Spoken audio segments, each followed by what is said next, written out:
Salam sejahtera Malaysia, denyut nadi suara rakyat bergema di channel ini. Tuan-tuan dan puan-puan yang dihormati sekalian, isu tentang Hanayo, Menteri Belia dan Sukan, sekarang memang panas seluruh Malaysia berkenaan dengan perkataan ataupun terma Duta Tuhan. Tapi saya tidak mau memberi apa-apa komen. Cuma saja ada satu video yang saya ingin kongsikan kepada anda, kerana saya fikir video ini cukup bagus menerangkan tentang terma ini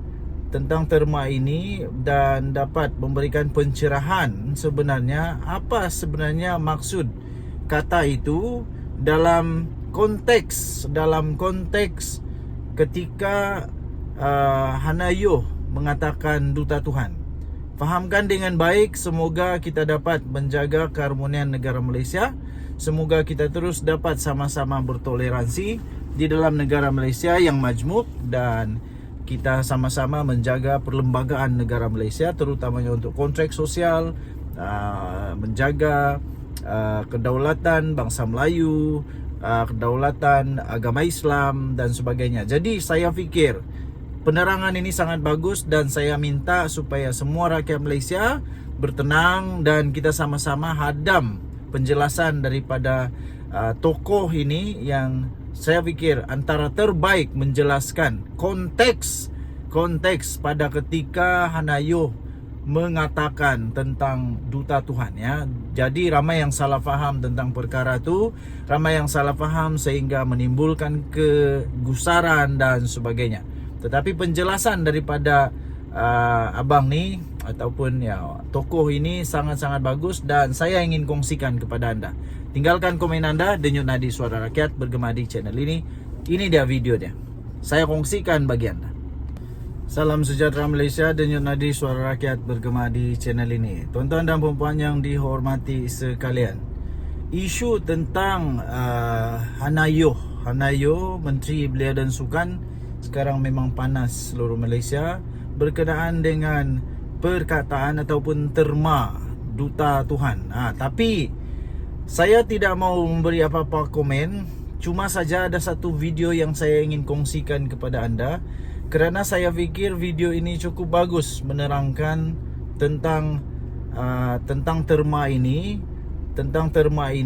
dan dapat memberikan pencerahan sebenarnya apa sebenarnya maksud kata itu dalam konteks ketika Hanayo mengatakan Duta Tuhan. Fahamkan dengan baik, semoga kita dapat menjaga keharmonian negara Malaysia.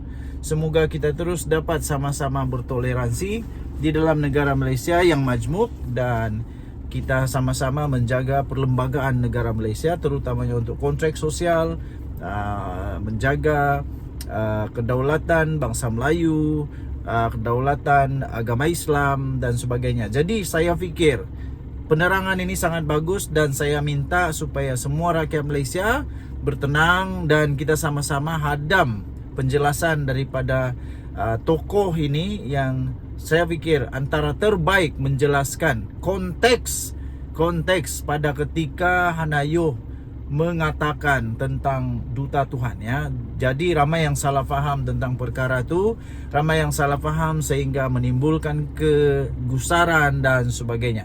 Tetapi penjelasan daripada abang ni ataupun tokoh ini sangat-sangat bagus dan saya ingin kongsikan kepada anda. Tinggalkan komen anda, denyut nadi suara rakyat bergema di channel ini. Ini dia video dia, saya kongsikan bagi anda. Okey, Datuk IR, tolong ulas isu Duta Tuhan. Kalau niat perangan ini ikhlas kerana Allah. Okey, saya nak cerita sikit pasal Duta Tuhan ni. Okey, bukan Cik Ruslan ni saja yang tanya, ramai tanya. Nak minta saya ulas. Okey, saya ulas sekarang. Okey, right. Saya nak tanya korang, Hanayo tu agama apa? Agama Islam ke? Bukan kan? Dia agama Kristian. Okey, mana dia bukan Islam lah. Kalau orang agama lain nak kata dia Duta Tuhan ke, nak kata apa, dia anak Tuhan ke, nak kata dia adik Tuhan ke, nak kata dia Tuhan sekalipun, itu agama dia. Itu kepercayaan dia. Kita orang Islam, kita tak percaya, betul. Kita hanya percaya Allah yang satu. Betul, itu kepercayaan kita orang Islam. Tapi kalau orang bukan Islam nak percaya, itu dia punya hak lah. Sebab Malaysia ni mengamalkan kebebasan beragama. Okey, sekarang saya nak tanya, adakah Hanayo ni menyebarkan dakwah Kristian tu kepada orang Islam sekarang di Malaysia? Ada tak? Adakah buku dia tu, katakan buku dia tu menyebarkan agama Kristian, adakah buku tu diharamkan? Buku tu telah diterbitkan zaman Najib, zaman Mahathir, zaman Abah Din kau, zaman Ismail Sabri. Buku tu tak diharamkan. Maknanya buku tu tak adalah mengandungi unsur-unsur penyebaran Kristian. Satu lagi nak tanya, adakah Hanayo dia jadi menteri sekarang di kementerian sukan tu, dia suruh ke orang dalam kementerian tu yang pekerja-pekerja kaki tangan kementerian tu, dia suruh baca Bible ke? Ada ke? Kalau ada, cakap kat saya. Saya buat laporan polis. Hanya di Malaysia sekarang ni menyebarkan agama selain daripada agama Islam kepada orang Islam tak boleh. Itu melanggar undang-undang. Kat Malaysia tak boleh. Saya tahu kat Brunei pun tak boleh. Saudi pun tak boleh. Tapi kat Indonesia boleh.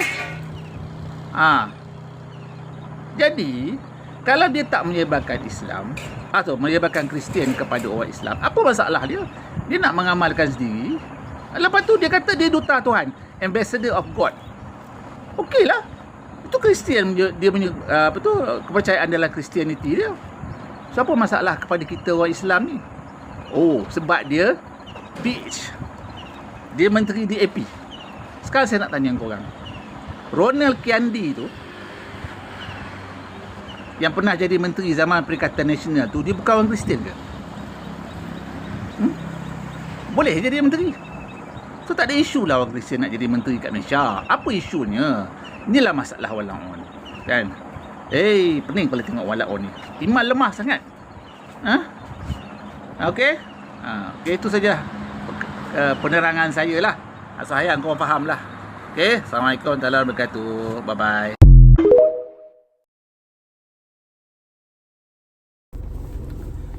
Salam sejahtera Malaysia, denyut nadi suara rakyat bergema di channel ini. Baru sebentar tadi saya telah menerima satu pendapat yang cukup padu. Cukup padu. Adakah anda setuju sekiranya Papagomo dibuang Malaysia? Adakah anda setuju kalau Papagomo buang dari Malaysia, gugurkan kerakyatan dia, kemudian kalau dia tak mau juga, ada orang lagi teruk tahu. Orang punya komen, macam-macam orang punya komen. Antara komen lagi yang saya terima ialah sulak saja. Ada orang suruh sulak Papagomo. Tak baik. Janganlah baik macam begitu. Benci mana pun dengan Papagomo, Papagomo masih ada hak sebagai manusia. Cuma saja memanglah Papagomo punya mulut tu memang mulut tong sampah. Cakap sembarangan je. Sekarang kena saman 3 juta dengan ketua polis negara. Padan muka. Apa kau rasa Oren? Jadi adakah anda setuju sekiranya Papagomo dibuang daripada Malaysia? Sebab dia hanya merusak negara Malaysia, kata komen-komen, pandangan-pandangan daripada kawan-kawan. Secara peribadi, bagi saya tidak perlulah dia dibuang negara. Tapi kasih rasalah dia, kasih jadi dia bankrupt betul, kasih saman kau. Ini 3 juta ni macam mana Papagomo mau cari? Lepas ini harap-harap rakyat Malaysia tidak perlulah pergi menderma dengan pemfitnah seperti Papagomo ni. Kalau dia didapati bersalah lah, kalau dia didapati bersalah kerana telah memfitnah ketua polis negara, tidak perlulah untuk membantu dia, tidak perlulah bersusah payah untuk buat derma jihad untuk Papagomo. Saya rasa kategori Papagomo ni tidak layak untuk masuk di dalam derma jihad.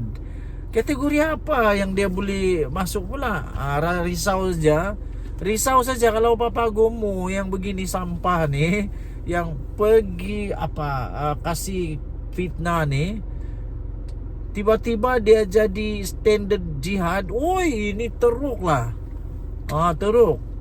Kalau dia boleh jadi standard jihad untuk dapat dana jihad, dana derma jihad, aduh, memang tidak sesuai lah, memang tidak sesuai. Jadi bagi saya, Papa Gomo janganlah buang negara, jangan buang negara, tapi kasih dia bankrupt betul. Kasih dia saman kau. Pertama, kedua, kasih dia rasa masuk di dalam penjara, masuk dalam lokap. Apa rasa orang pemfitnah masuk dalam penjara, masuk dalam lokap? Apa kau rasa? Oren, baru ngam, ya, baru ngam.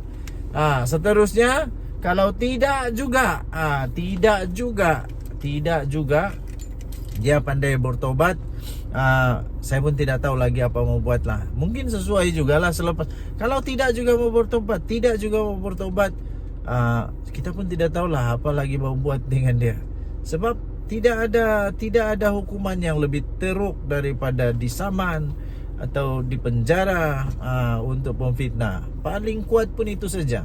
Untuk mau dibuang luar negara masih belum sesuai. Tapi kalau tidak juga, sebenarnya kalau ada undang-undang buang negara, kalaulah ada undang-undang buang negara untuk raja kaki pemfitnah ni, mungkin dia sudah layak untuk jadi salah seorang daripada warga negara